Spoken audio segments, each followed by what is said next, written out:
जर तुम्ही अशा पद्धतीने अख्खा मसूर केला नसेल तर आजच ट्राय करा। हा आहे अख्खा मसूर। याच्या कुकरला 2 शिट्ट्या करून घ्यायच्या।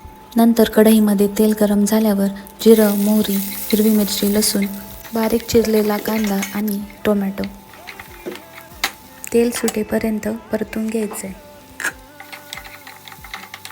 चवीनुसार मीठ आणि आवडीनुसार साखर। मसाल्यामध्ये लाल तिखट, हळद, धना पावडर आणि कांदा लसूण मसाला, शिजवलेला अख्खा मसूर,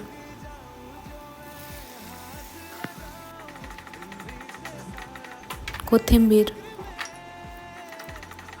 गरजेनुसार पाणी, शेंगदाण्याचा कूट, मंद आचेवर 1 उकळी काढून घ्यायची आहे। तयार आहे अख्खा मसूरची भाजी। ही भाजी तुम्ही चपाती, भाकरी किंवा भातासोबत सुद्धा खाऊ शकता। भेटूया नेक्स्ट व्हिडिओमध्ये। बाय।